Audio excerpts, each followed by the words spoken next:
Es un placer saludar, como siempre, a Rafael Damborenea, profesor de finanzas en EUD Business School. Rafael, muy buenas. Muy buenas tardes, Marta. Bueno, Rafa, en primer lugar, teniendo en cuenta que este mes de julio ya hemos iniciado el segundo semestre del año, ¿cuál es el balance que haríamos de la primera mitad de 2021 respecto a respecto a la bolsa estadounidense, y cuál es la situación técnica que tenemos en estos momentos? Porque veníamos de una semana en la que se habían culminado varios máximos históricos por parte del Standard & Poor's 500. También vimos a cierre del viernes al Dow Jones y también en las acciones en algunas sesiones. Pues la verdad es que hemos asistido, ¿no?, a un primer semestre, espectacular para la renta variable estadounidense.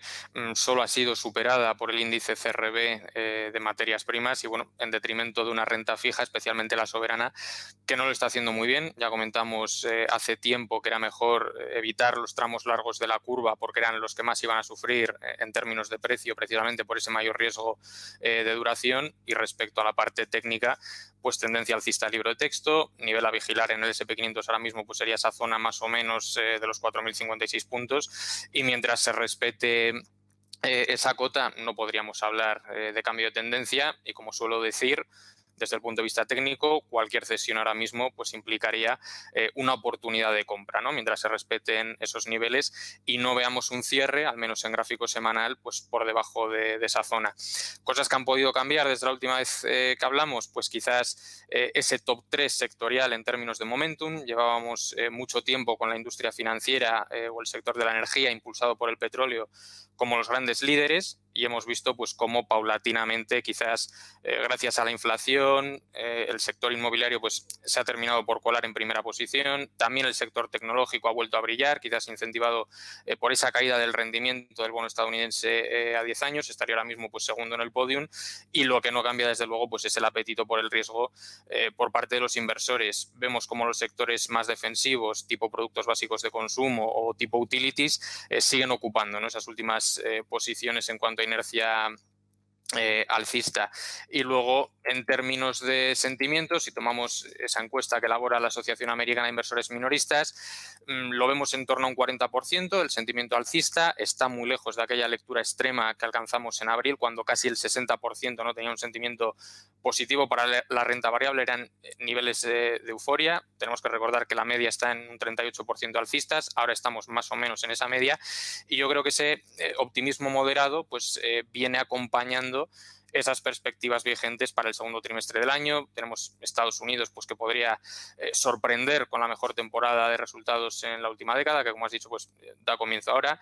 Se estima que el beneficio para el S&P 500 crezca un 63,6% en el segundo trimestre, lo cual es una barbaridad, y en consecuencia ese crecimiento de los beneficios empresariales va a ser fruto también de unos mayores ingresos.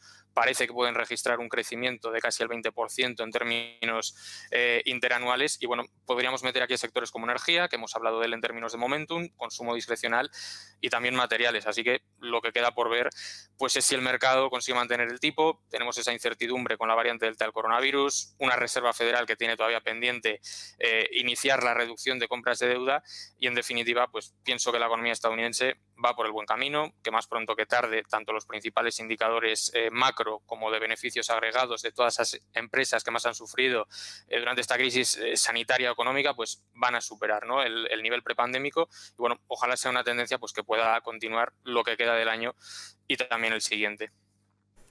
Rafa, además, mañana martes es jornada importante porque vamos a tener por un lado la publicación de la cifra de índice de precios al consumidor en Estados Unidos. Vamos a conocer ese dato de IPC, y también arranca la temporada de resultados empresariales, como siempre, de la mano de los bancos. Mañana en concreto tenemos a JP Morgan y a Goldman Sachs. Al día siguiente le seguirán Bank of America, Wells Fargo, Citigroup, y luego tendremos Bank of New York Mellon y Morgan Stanley ya el jueves. ¿Qué podemos esperar de la temporada de resultados que iniciamos mañana, y sobre todo teniendo en cuenta que el sector bancario es el primero en abrir las puertas? ¿Qué podemos esperar de él? Pues la verdad es que el mercado estima unos muy buenos resultados para la banca estadounidense en este segundo trimestre. No es que sea muy difícil en términos comparativos, pues por lo complicado que fue 2020, y de hecho se espera que los cuatro grandes, pues si cogemos a Bank of America, JP Morgan, Morgan Stanley o por ejemplo Citigroup, pues anuncien unos resultados conjuntos de 24.000 millones de dólares frente a los 6.000 millones de dólares de un año antes. Dicho esto, habrá líneas de negocio que se resientan más que otras. Por ejemplo, igual la parte de trading, hemos tenido una menor volatilidad en los mercados. Pues últimamente estamos acostumbrados a que suban lentos pero seguro, pero en vertical, entonces la volatilidad es muy baja. Y bueno, a principios de año pues sí tuvimos algo más de movimiento, más o menos hasta principios de marzo teníamos algo de volatilidad, entre comillas. Entonces ahora esa parte de trading sí se puede ver más afectada, y también la parte minorista pues quizás no vaya a destacar demasiado, ¿no?, en la cuenta de resultados de los bancos ahora mismo, incentivada pues por esa baja demanda, acompañada de unos tipos de interés